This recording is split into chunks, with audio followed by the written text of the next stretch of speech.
The Carcharodons are one of my favourite Space Marine chapters, and for good reason. They are simple and brutal. They have a zero tolerance policy for heretics and traitors. This is a short story that I wanted to share with you all called The Judges in Their Hunger, which is only like 4 pages, but I found it to be a short, entertaining read. It is a simple story, but as a big fan of the Carcharodons, I always love reading more about them. It takes place on the planet of Sand-Denis. So, let's set the scene, and let me tell you the tale of the Judges in Their Hunger. A warband of Chaos Space Marines called the Flawless Host have taken control of the planet Sand-Denis and are playing with its ministers and leaders.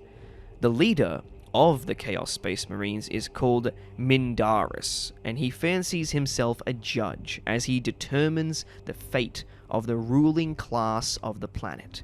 It is not outright stated, but we can safely assume these traitors are originally members of the Emperor's children. Sand-Denis was not a pleasure world by any means, but its people were soft and weak because they produced luxury items and didn't have grinding industry or harsh conditions. They lived in excess at the eastern fringe of Imperial space, providing for nobles and rogue traders with the wealth to enjoy themselves. But now, the monsters of the universe had come, and Belison, the Imperial commander of the planet, had opened the very doors for them.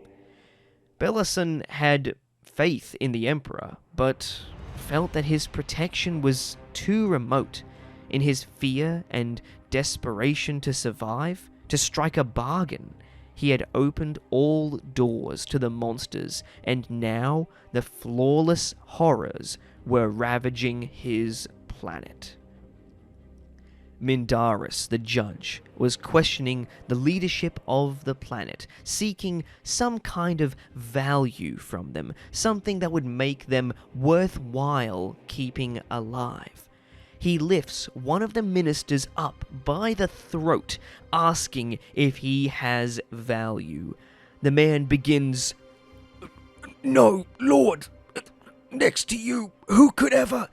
He didn't finish speaking as the Chaos Space Marine used his free hand to punch through the man's skull. Disappointing. His underlings are obviously no better. He turns to Belison and gestures for him to approach. Belison walks towards him, his mind racing. To survive, he must offer something sublime. He let his imagination run riot with atrocities. He had to show strength. He had to show some degree of backbone. He began to speak before even reaching Mindaris.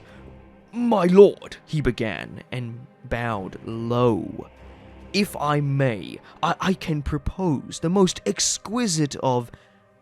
The rear wall blew apart in a shatter of splinters, scattering everywhere, and behind them flew a Chaos Space Marine into the room, his limbs severed and his head dangling from his torso. A squad of giants charged in, so close to the heels of the explosion that it appeared as if their mere presence had shattered the wall. They were Space Marines, clad in grey armor, bearing the mark of a coiled white shark on their pauldrons. Immediately, the chamber erupted into fierce fighting, with an exchange of bolter fire as they charged into one another. Belison, after seeing the insignia of the grey giants, hides in the corner, too fat to fit under a table.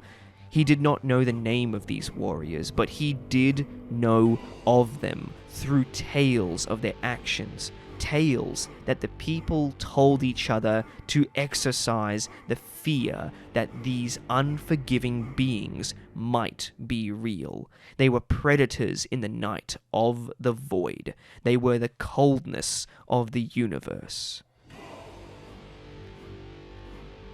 The Chaos Space Marines were reveling in indiscriminately killing civilians as they took bolter shells intended for the Grey Giants. Soft mortals exploded, blood was rain and spray and mist, and it filled the air. The flawless host fought with perverse grace. Each attack was obvious and flared to embellish their movements. The Loyalists, however, killed with brutal efficiency. They smashed their foes to the ground with power fists and gutted them with chainswords. There was no art to their war, only a carnivore destroying its prey. When the last growls of chainswords faded, the air was humid with slaughter. The terrified citizens became quiet, awaiting the new determination of their fate. Bellicin made himself stand and straightened his stained robes. The Space Marine leader turned to look at him. He was not wearing a helmet. His lined, blood-splashed face was the pale grey of old death. His eyes were a uniform, glistening, inhuman black. Bellicin bowed, croaking, "Welcome, Lord?" There was no answer. He tried to recover his composure. "As Imperial Commander, permit me to welcome you to Sand-Denis, and thank you for saving..." You were bowing. When he spoke, the giant revealed rows upon rows of jagged, triangular teeth. Fear choked any response in Bellicin's throat. "You were abasing yourself before the traitor," the Space Marine said, in High Gothic. Bellicin sank to his knees, and despite his terror, he looked up at the terrible face, the face of the true judge of Sand-Denis, and he is killed. This was just a short story, and it wasn't really anything major, but I really love the Space Sharks, and a lot of the Warhammer community does as well. So I thought it would be best to share any and all stories about them that I can read, and that way you find out more as we go along this journey. And if you want me to continue with these kinds of shorter videos in between the larger lore videos, where I do bits of voice acting to add atmosphere and things like that, so that way it's entertaining, then yeah, please make sure that you like, comment, and subscribe, because as we all know, it helps with the algorithm, and that means that more people get to learn about how awesome the Space Sharks are.